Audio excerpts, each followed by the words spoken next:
Now, our very first big report. Across many African societies, the boy child is seen as the bearer of lineage, the eventual head of the household, and in some cases, the economic backbone of the family.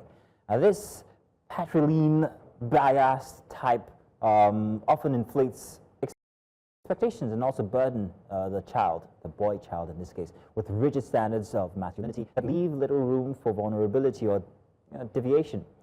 But these same expectations, when poorly guided, can become a ticking time bomb.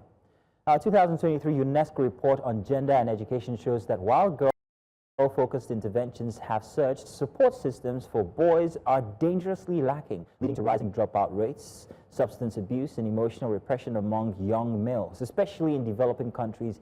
In this special report here, News Central's Chinwe Ugele, she explores how society's framing of the boy child, both as a symbol and as a subject, is shaping the men of tomorrow, and what this means for families, what it means for communities, and our collective future. Let's take a look at Chinwe Ugele's report here. Like the girl child, the boy has dreams, hopes, and turns to the family for guidance and direction. The failure of the family and society about life results to insecurity and sometimes withdrawal from nearly everyone and everything. We must address the root causes of these challenges through education, family support, skill acquisition, and structured mentorship. In the 2025 International Day of the Boy Child held recently in Umuahia, Abia State capital, emphasis was on the theme, building self-esteem, stand up, be heard, be seen, as a way of encouraging the boy child to be outspoken and not feel inferior. It is an opportunity for us to reflect on how we can better serve our young boys, provide them with positive role models, and create an environment where they can boldly stand up for their rights.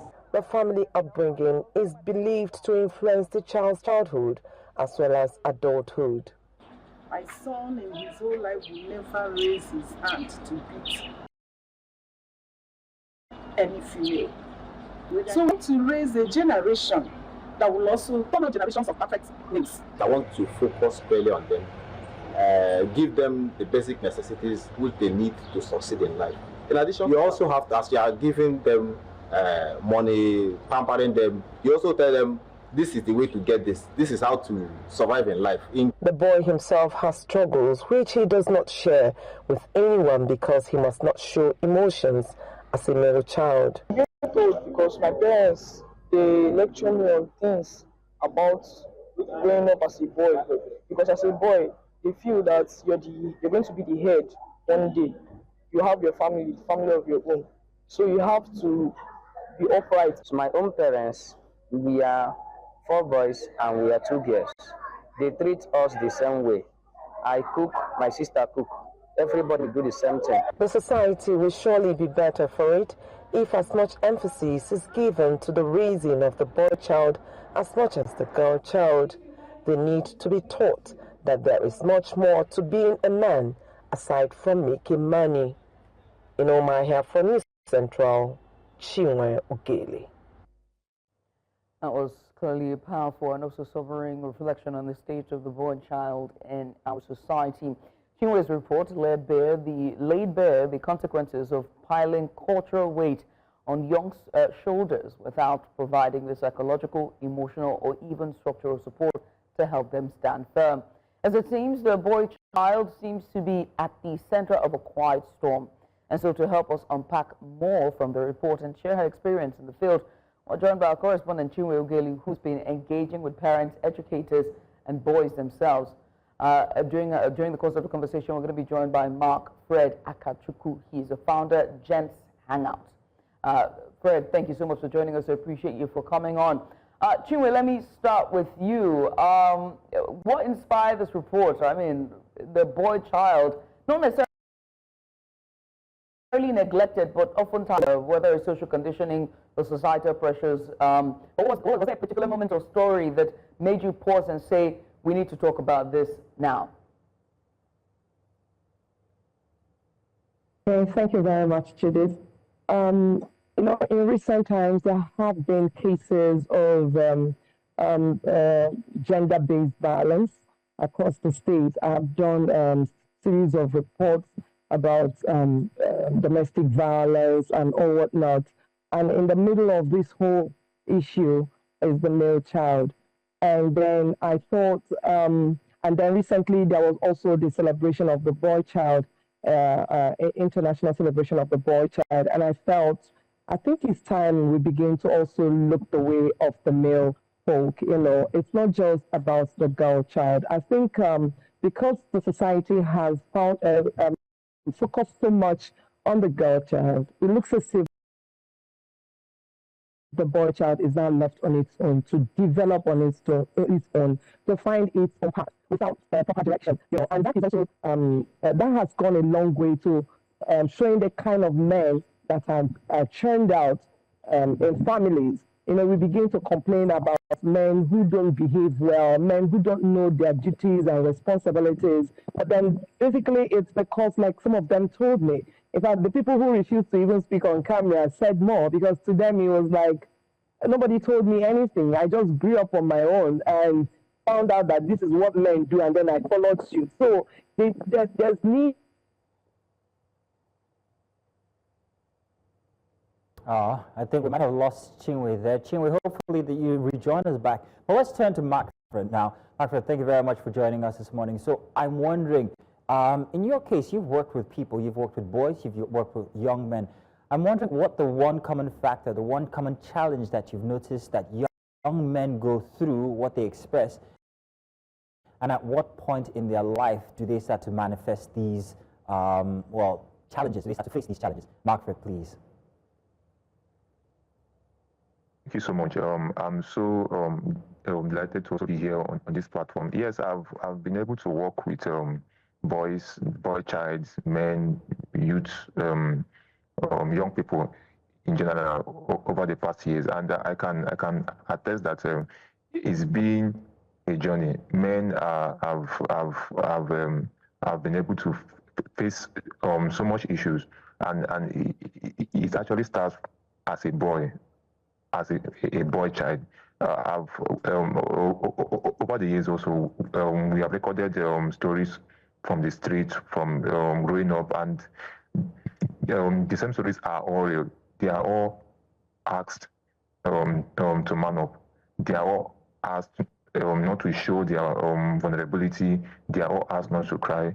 They are all asked not to show their own emotions. So as a male, as a boy, as a man, you are not meant to express yourself, maybe the way you feel, maybe what you are passing through, or your struggles, your issues, your challenges. So it's been a journey over the years, and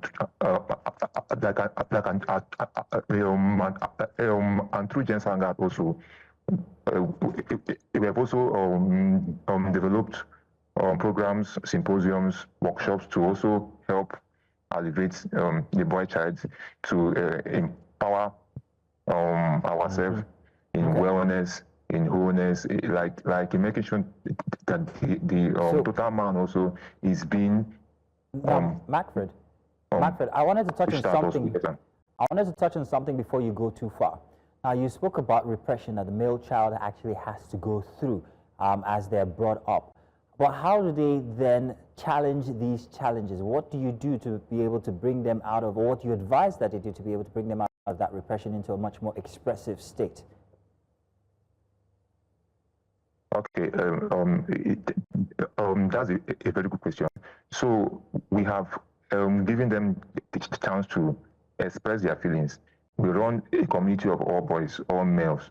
So there now, men are taught to now express themselves. They are taught that, okay, vulnerability is part of being a human being. As a man, you are on your right to be as vulnerable as you are. You are like on your right to also express your the way you feel.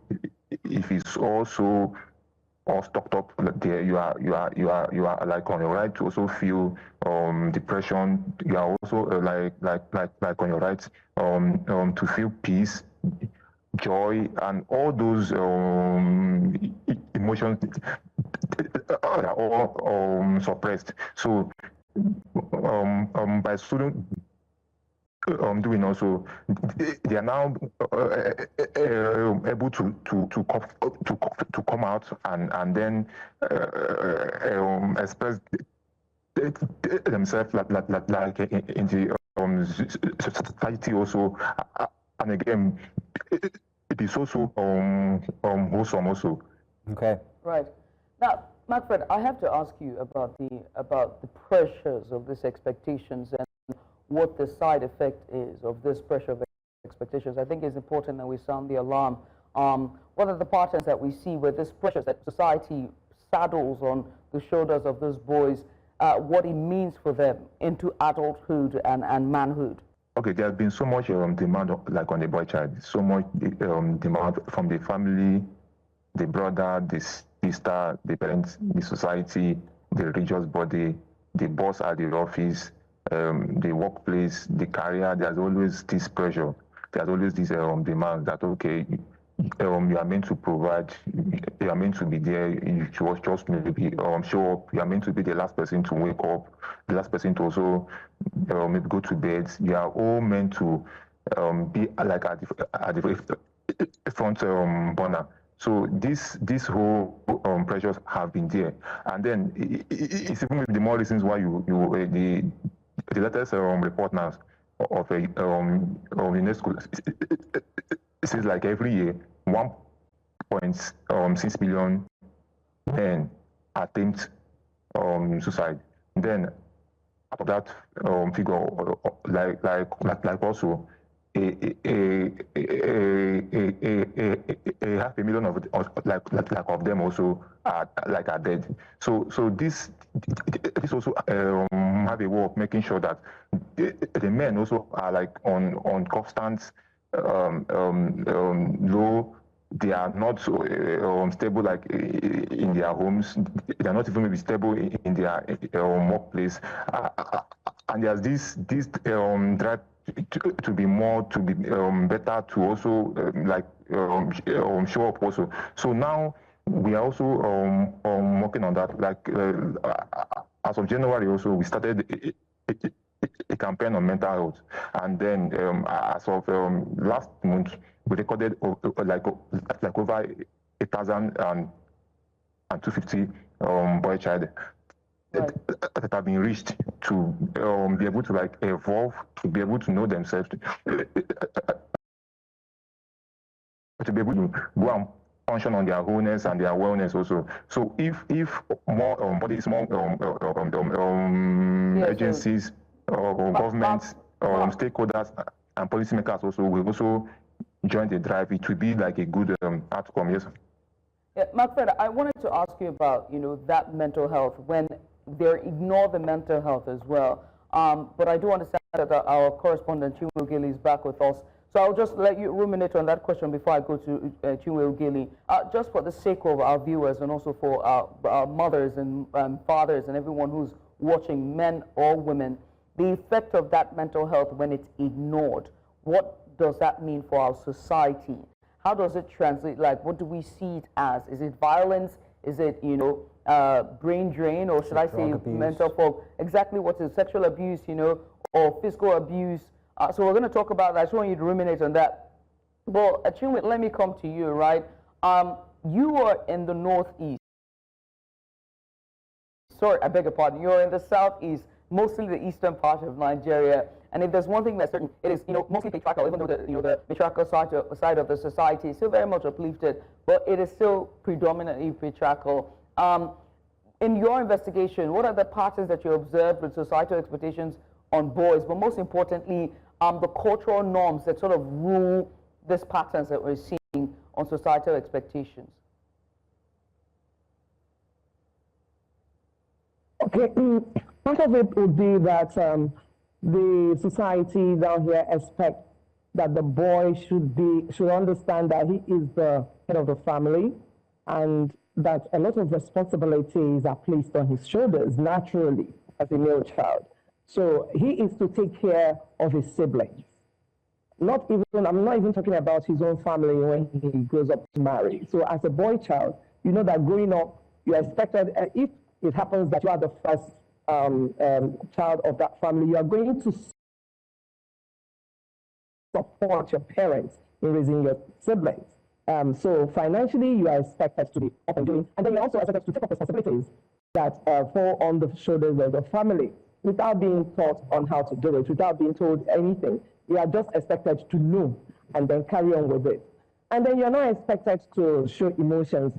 You know, there's something that they usually say down here, like man up, you know, that kind of a thing. You know, just to make you feel that you shouldn't behave like a woman, because it's women that are known to cry, to show emotions and not take action. So at every moment of your life as a male, as a boy child in this part of the world, you are expected to know what to do, not to cry, not to feel, even talk about some things. You know, you are expected to bottle up some issues. And not, why are you talking like a woman? So that has gone a long way to affecting how boys grow up here.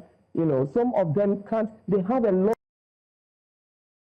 of issues that they are not sharing with anybody. So if you just happen to give them a listening ear, you will marvel at what they'll tell you. So it's an issue, and I discovered that a lot of parents are now trying to correct that, to create a balance between the boy child and the girl child, and to also make them understand that you are both equal. You know, in our eyes, we are not giving preference to any particular child, so that in future, they're not going to have men that are weak or men that still have that childhood that they didn't express, you know, start throwing tantrums as adults.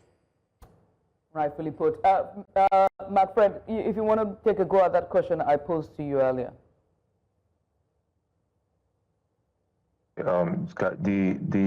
I also appreciate the question also. So men and boys also, it's like a dicey one, because all men, all guys, all men, all man actually was maybe once a boy child, and like it starts also from there. We have even had a last case late last year. We went to a school, a community school, and then we discovered that the boys here in primary 4, most of them maybe have already started smoking. And after some few inquiries that we made, we realized that it was based on like a peer pressure. So it's also trickles down to us maybe having a site that will also be accountable for the boy child. Now that it's very like obvious that okay, the girls are giving all of their attention, we need to also point the spotlight on the boy. A lot is demanded on them, and then a lot also is being like expected on us also. So it means a lot of resources should also be allocated in terms of shining our focus light on their own development also, making sure that they are giving room to really express themselves. Men now really have room to like express themselves. The boy child also is not given the chance to really talk. We have so many things to say. We have so many things to actually discuss about, but there's no room. There's this suppression mechanism, and then like it leads to low self-worth, esteem also, and then anxiety. So yeah. I feel when we are like say able to go and like all these things, the boy child also will also maybe learn to be whole, well, and then a balanced family. Yes. All right then. Well, Markfred, I want to say thank you very much for joining us, and thank you very much for the good work that you do for the boy child and young men there. We hope to see more of these advocative type of efforts being done, especially for the boy child. And Chinwe, thank you very much for that report, because yes, indeed, there has been an overshadowing of the boy child lately, and we like that you've helped balance that out with that report. Thank you, gentlemen and lady, for being our very first big report this morning.